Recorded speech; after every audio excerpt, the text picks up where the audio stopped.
What's up, Packer fans? Welcome back to Cheesehead Talk. It's your boy Tremel coming back with another video. The Green Bay Packers get the win over the Oakland Raiders with the score of 42-24, improving their record to 6-1. So let's talk about it. This is another good win for the Green Bay Packers. Out of 6 of their wins, 5 of those wins came against teams that were over 500 at the time that the Packers played them. And the only win that they have on the season that wasn't over a 500 club was against the Denver Broncos in week 3. All the other teams that they faced at the point of time had a record over 500. And this Oakland Raiders team was over 500. They came in with the record of 3-2, and they beat some pretty good football teams. They beat the Indianapolis Colts, they beat the Chicago Bears, and then in that week 1 matchup against the Broncos, they defeated them. So this team came into the game 3-2, and they were coming off of a bye week. So they had a lot of time to prepare for this Green Bay Packers team. So it was going to be a tough game for the Packers, and they did a very good job of answering some of the things that were against them coming into this matchup. So let's talk about it, and let's start with the offense first. The Packers offense looked excellent in this football game. Excellent. They put up a season high 42 points. They didn't kick a single field goal. They scored touchdowns on every single score. 6 touchdowns in this game for the Packers offense. They did an excellent job in this football game. And it wasn't like they were getting great field position because the defense was forcing turnovers. No, they were driving down the field on every single possession that they scored on. And we've been waiting on this Packers offense to have a breakout game. They did put up 34 on the Cowboys. They did put up 27 on Denver and Philly. But they weren't consistent in those games. And we finally had our first consistent game on the offensive side of the ball. Great performance by the offense. And let's take a look at some stats for this Packers offense. Aaron Rodgers, my goodness, he had a perfect game. One of the best games of his career. 25 for 31, 429 yards, 5 touchdowns, and 1 rushing touchdown. And he had a perfect passer rating of 158.3. And he was only sacked 1 time in this game. And that was because Aaron Jones didn't pick up on a blitz. But again, the offensive line, they just continue to play at a very high level when it comes to protecting Aaron Rodgers. And another thing I'm proud about by this offensive line, I don't think they had a penalty this entire game.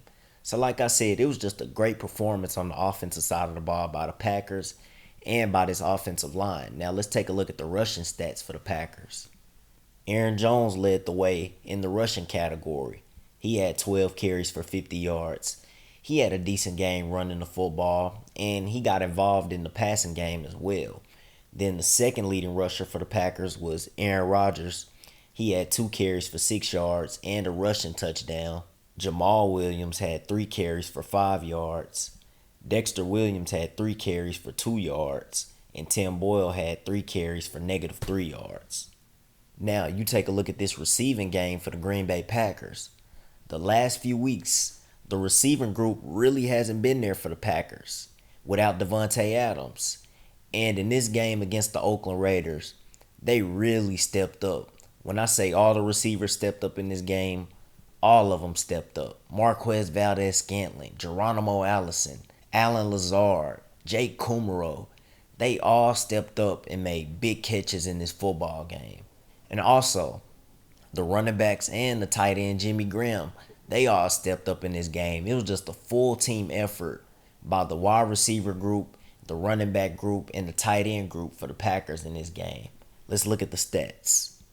Marquez Valdez-Scantling, he led the way in the receiving category. He had 2 catches for 133 yards and 1 touchdown. He had 2 big catches in this football game. They were big plays, and he was big for the Packers. Jimmy Graham, he had a good game after playing poorly against the Detroit Lions. He came back with a good game. He was second in the receiving category for Green Bay. He had 4 catches for 65 yards and 1 touchdown. And the third leading receiver for Green Bay was Jake Kumaro. He had 2 catches for 54 yards and 1 touchdown. It was good to see Jay Kumaro finally getting the end zone this year. He finally made some big plays for the Green Bay Packers. Then Alan Lazard, after coming off of that huge game against the Detroit Lions, he came into this one and he had some good catches. He had 3 catches for 42 yards, and he had one big catch where he just high pointed the football and he snagged it and took a big hit. Alan Lazard, he's going to be big for this Packers offense if he continues to get some playing time. And then Geronimo Allison, he chipped in with 4 catches for 33 yards. Aaron Jones pitched in the receiving game.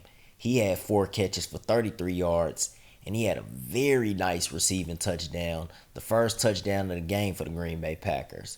And then Jamal Williams also pitched in with 4 catches for 26 yards, and he also had a receiving touchdown. So it was a full team effort by the Packers receiving group, and they did an excellent job. They accounted for 429 receiving yards.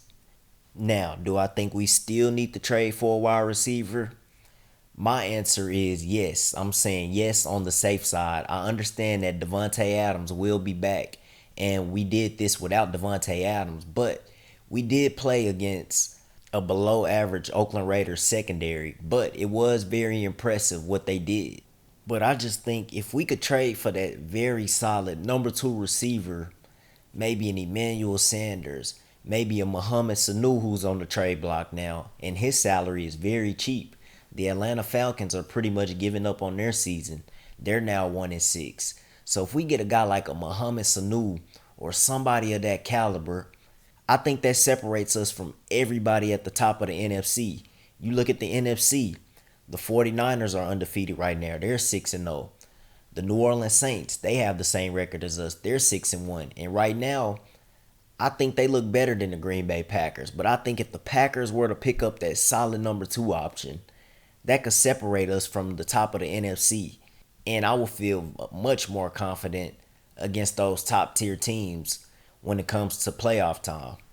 But the receiving group that we have right now, they did an excellent job against this Oakland Raiders team. And like I said, they had 429 receiving yards and 5 receiving touchdowns. And then there were only 3 punts by J.K. Scott in this football game. And one of those possessions is because the Packers had put in their backups at the very end of the game and they went conservative and ended up running the ball 3 straight times, and they punted on one of those possessions. So the Packers did an excellent job of scoring on most of their possessions in this football game.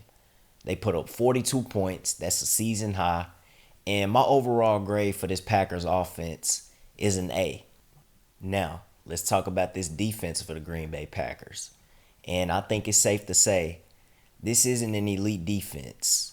This is a bend but don't break defense. And this is a defense who relies on takeaways and a defense that tries to get stops in the critical moments of the football game. And against the Oakland Raiders, this defense had somewhat of an okay performance. Now, this defense did give up a lot of big plays in this football game. There were too many times where we saw open wide receivers, open tight ends, open fullbacks, open running backs. It was just several plays in this game where they had blown coverages and missed assignments. And it was kind of frustrating to watch. And another frustrating thing about this Packers defense was they got no pressure on Derek Carr, especially in that first half. They got absolutely no type of pressure on him. It picked up a little bit in that second half, but they barely touched Derek Carr in this football game, and they recorded 0 sacks. And that was frustrating to see. Now, the Oakland Raiders do have one of the best offensive lines in football, if not the best offensive line in the league.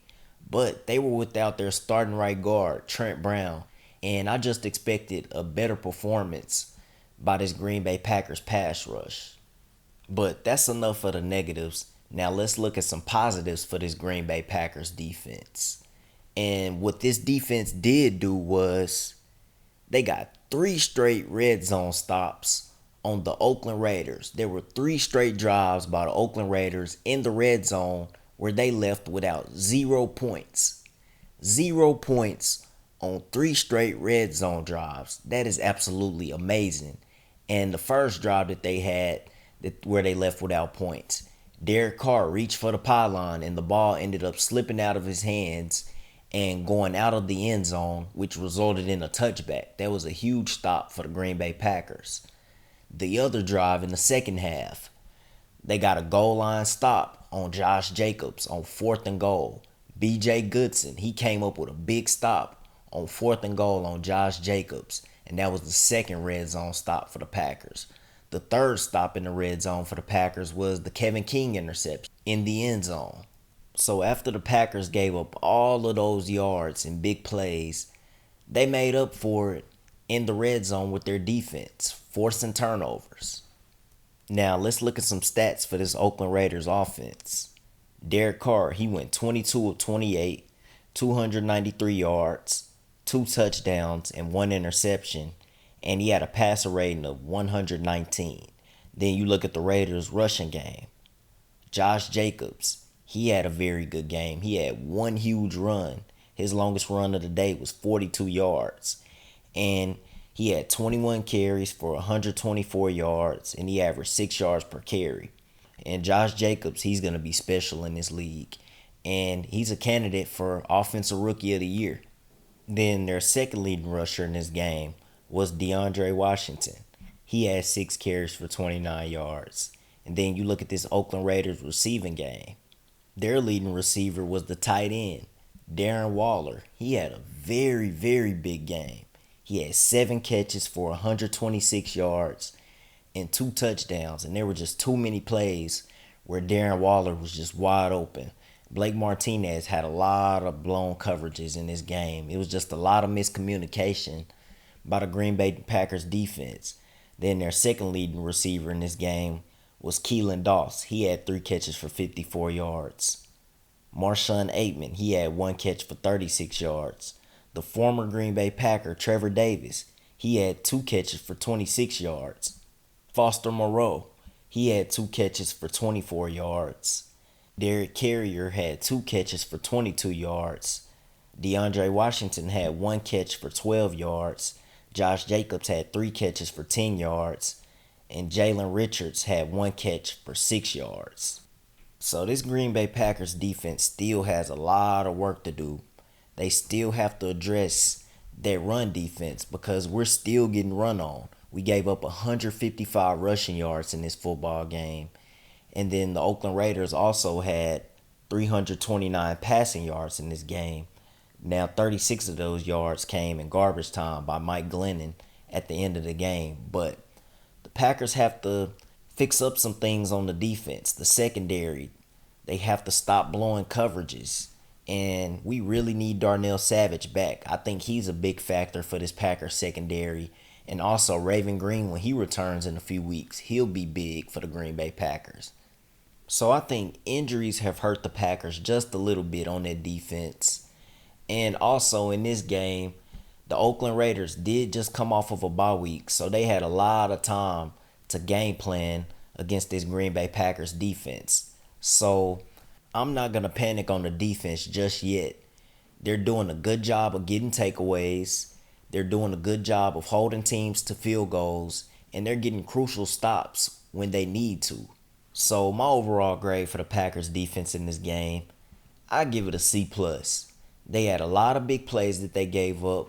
A lot of miscommunication. A lot of blown assignments.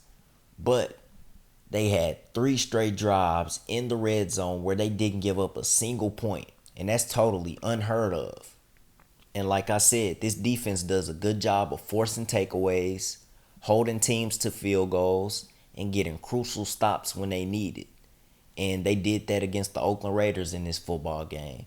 So that's my recap for the Green Bay Packers versus the Oakland Raiders Week 7 matchup. Next week, we have another tough assignment against the Kansas City Chiefs on Sunday Night Football on the road at Arrowhead. Now, the Chiefs do not have Patrick Mahomes. He suffered a knee injury on Thursday Night Football against the Denver Broncos.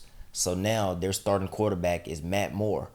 And the Chiefs are coming into this football game with a lot of time to rest. They have extra time to rest since they played on Thursday Night Football. And they have a little bit more time to game plan for this Green Bay Packers team. So it's going to be another tough matchup. Even though they don't have Patrick Mahomes, this is not an easy win. They still have a lot of weapons on that offensive side of the ball. So get prepared for another good matchup on Sunday Night Football. But the Packers win this game against the Oakland Raiders with the score of 42-24, and they improved to 6-1, and they improved to 3-1 at home. Let me know what you guys think in the comment section. Let me know your thoughts on this game against the Oakland Raiders. Let me know what you guys grade the offense in this game. Let me know what you guys grade the defense in this game. Also, leave a like, subscribe to the channel, share the video, and also follow the social media on Instagram and on Twitter at Cheesehead_talk. Again, that's Cheesehead_talk. Go Pack, go.